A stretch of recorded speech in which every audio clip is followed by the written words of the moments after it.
Assalamualaikum warahmatullahi wabarakatuh. Saya Haizul Ma'arif, Ketua DPRD Kabupaten Jepara, mengucapkan selamat tahun baru 2023. Mari tahun 2022 ini kita jadikan sebagai evaluasi dan muhasabah untuk kita, sehingga tahun 2023 kita mampu menjadi pribadi yang lebih baik, yang beriman, yang bertakwa, serta kita mampu menjaga ukhuwah persatuan, sehingga kalau kita mampu menjaga persatuan dan kondusivitas daerah, kita yakin mampu membangun Jepara ini ke depan yang lebih baik. Terima kasih. Wassalamualaikum warahmatullahi wabarakatuh.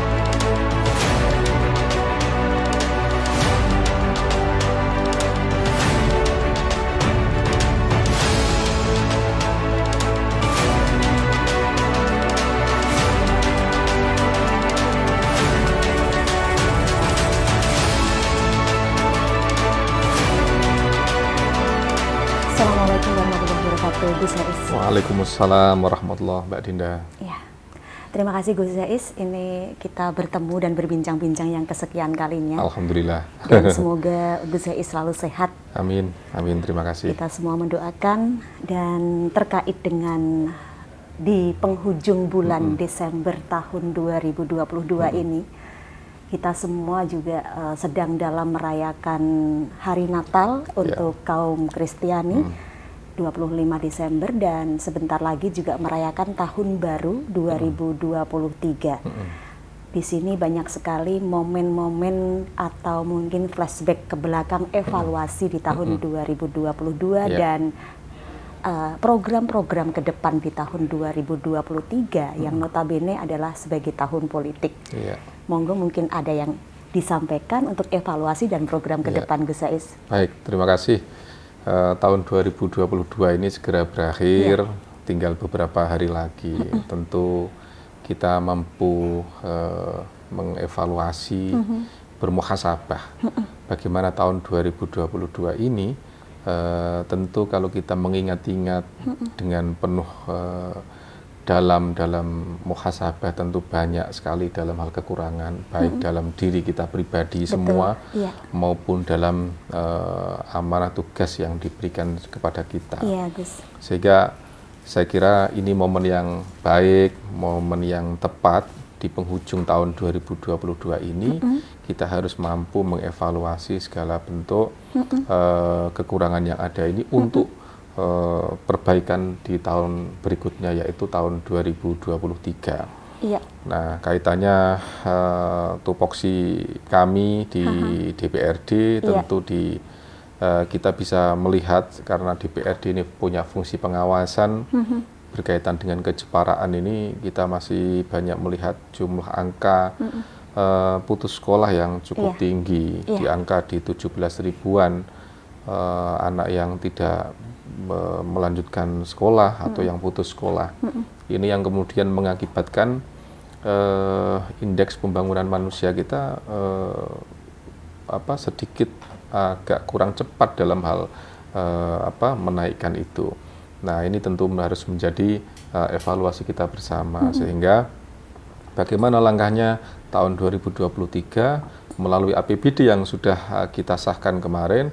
Ada anggaran yang pro terhadap anak-anak yang putus sekolah, yaitu dengan memenuhi kebutuhan anggaran di kegiatan sekolah yang non formal. Harapan kami anak-anak yang putus sekolah bisa melanjutkan sekolah, tidak ada alasan untuk tidak sekolah, tinggal kemauan saja kita mau tidak gitu.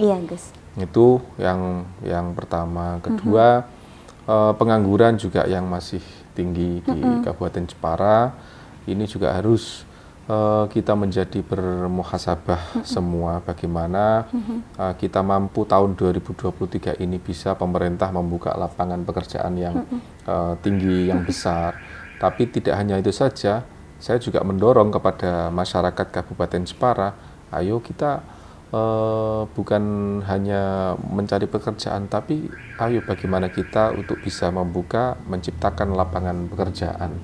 Ini menjadi penting, berwirausaha dan lain sebagainya. Banyak jalan untuk kita bisa mengisi hidup kita, berkarya bagi keluarga maupun untuk berkontribusi kepada daerah khususnya Kabupaten Jepara. Nah, inilah momen yang tepat bagaimana transisi 2022 ke 2023 ini kita harus mampu menjadi insan pribadi masyarakat yang mandiri, yang lebih baik, yang beriman dan bertakwa. Dengan itu mudah-mudahan tahun 2023 ini kita mampu mewujudkan itu semua. Gitu. Iya, baik Gus. Ini program yang sangat keren dan bagus banget ya untuk anak-anak putus sekolah ini supaya lebih baik lagi ke depannya dan kemudian untuk pengangguran-pengangguran juga untuk tahun 2023 programnya sudah mulai diadakan untuk berwirausaha, mendirikan usaha apa sehingga para pengangguran bisa mendapatkan sebuah pekerjaan. Ini sebuah hal yang sangat bagus sekali kita melihatnya, tetapi mungkin ada salah satu momen tersendiri di tahun 2023 menghadapi tahun politik. Ini tentu dari seluruh masyarakat Kabupaten Jepara terutama ya, perlu persiapan dan juga mental kuat, mental baja, apalagi para calon mungkin ya, Gus Saiz. Adakah yang ingin Gus Saiz sampaikan di tahun politik ini, persiapan seperti apa dari masyarakat Kabupaten Jepara? Baik, terima kasih. Memang tahun 2024 kita akan menggunakan hak pilih kita atau hak dipilih kita dalam pemilu legislatif maupun presiden maupun pilkada. Akan tetapi rasanya jangankan 2023, 2022 di penghujung ini rasanya auranya kita sudah mulai menghangat.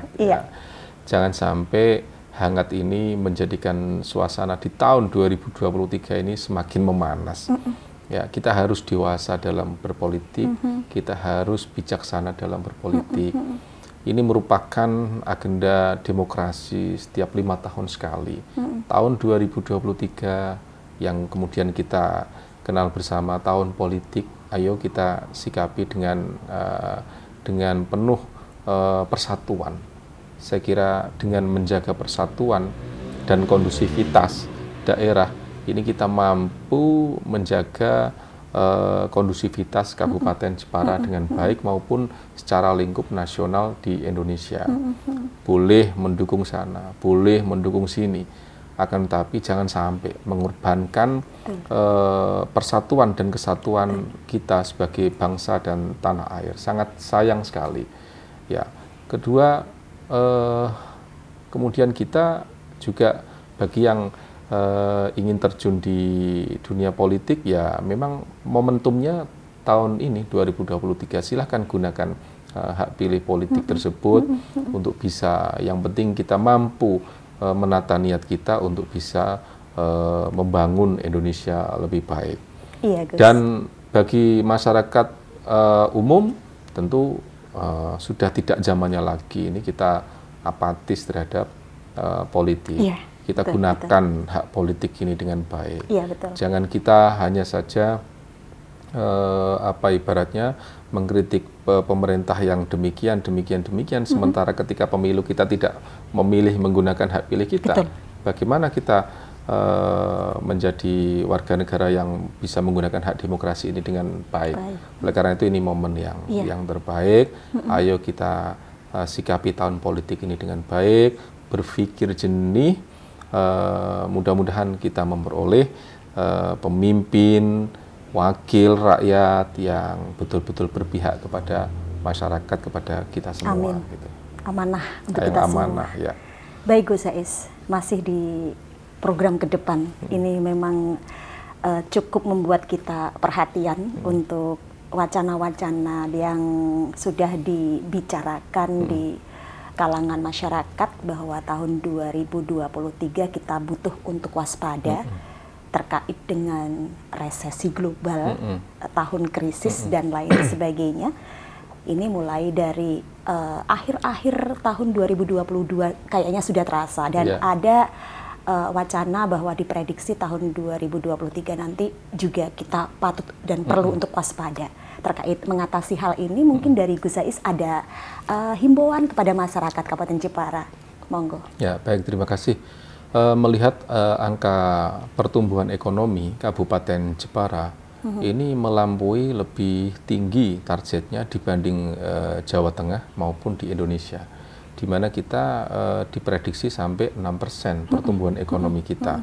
Itu artinya meskipun ada isu resesi di tahun 2023, kita sebagai warga Jepara optimis dengan pertumbuhan ekonomi sampai 6% itu.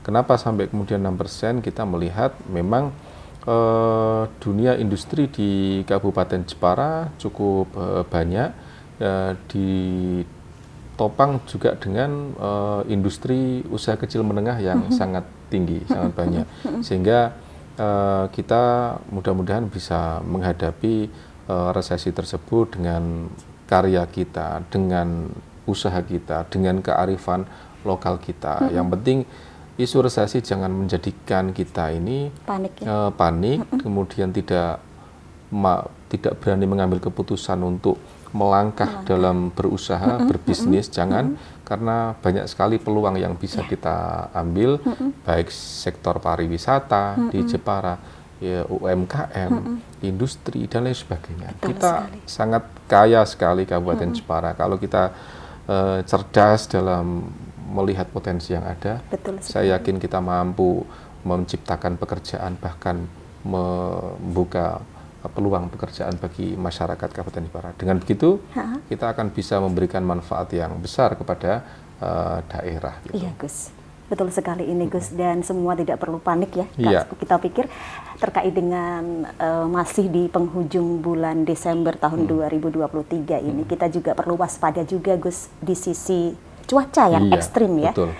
Sampai mungkin nanti di akhir Maret mungkin masih cuacanya masih perlu kita waspada. Di sini mungkin ada yang ingin Gus Zais sampaikan kepada masyarakat terkait dengan kondisi cuaca yang seperti ini, mungkin supaya kita terjaga dan aman selalu. Baik, terima kasih. Kita bisa merasakan bersama akhir-akhir ini penghujung 2022, curah hujan sangat tinggi.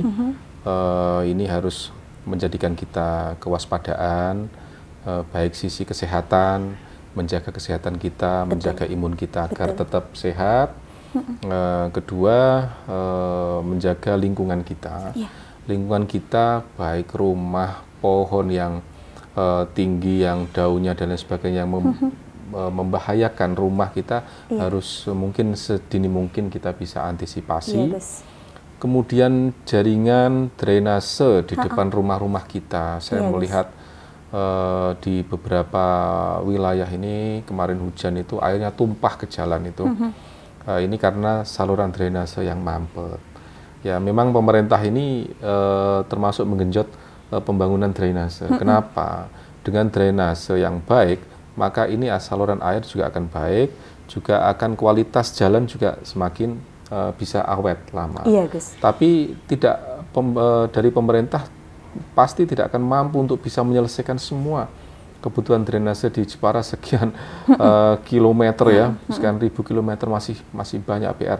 Nah, perlu kita gotong royong bersama dengan masyarakat. Kalau ada hal yang mampet di depan rumah lah, minimal di depan rumahnya ini, ayo kita bersihkan masing-masing. Kalau potensi banjir kita berharap yang baik-baik saja, mudah-mudahan tidak ada. Amin. Karena kita melihat sungai SWT 1, SWT 2 ini sudah kelihatannya sudah selesai ya, pembangunannya, pelebarannya, kemudian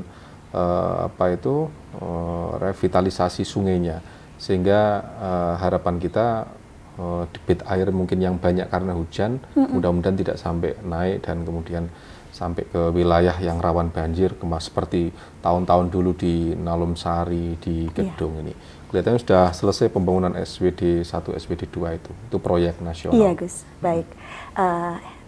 kita memang membutuhkan statement-statement dari Gus Zais selaku Ketua DPR di Kabupaten Jepara ya Gus ya. Ini permasalahan-permasalahan yang mungkin perlu diberikan himbauan kepada masyarakat memang cukup lumayan banyak. Jadi di sini kami wawancara bersama Gus Zais ini juga untuk memberikan solusi kepada masyarakat.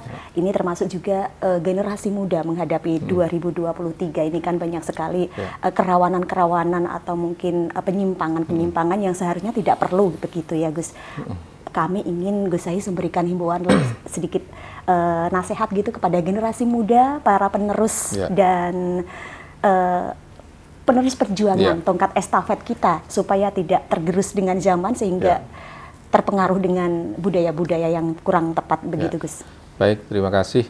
Jadi tahun 2022 kita punya presiden buruk terhadap dari dampak daripada minuman alkohol, kemudian mungkin narkoba dan lain sebagainya. Ini kami berharap betul tahun 2022 ini puncak daripada dampak negatif tersebut di Kabupaten Jepara. Sehingga tahun 2023 kita juga yang memiliki kewenangan fungsi legislasi, kita akan menyiapkan perda terkait dengan narkotika itu, sehingga kita berharap bisa menekan bahayanya daripada narkoba dan minuman alkohol yang ada di Kabupaten Jepara, karena tersebut sangat merusak masa depan daripada pemuda yang ada di Kabupaten Jepara. Jadi ayo kita perangi lawan narkoba, lawan minuman alkohol, jauhi tersebut sehingga kita mampu menjadi pemuda yang memiliki masa depan yang baik. Amin. Karena Jepara butuh pemuda-pemuda Jepara yang kreatif, yang inovatif, yang optimis, yang jauh daripada bahaya daripada narkoba dan minuman alkohol tersebut. Baik Gus Zais, ini sungguh kita membutuhkan himbauan, harapan, nasihat dari Ketua DPR di Kabupaten Jepara untuk Jepara ke depan menyambut tahun baru 2023. Semoga bermanfaat untuk kita semua ya Gus ya. Terima kasih Gus sekiranya. Sama-sama. Assalamualaikum warahmatullahi wabarakatuh. Waalaikumsalam warahmatullahi wabarakatuh.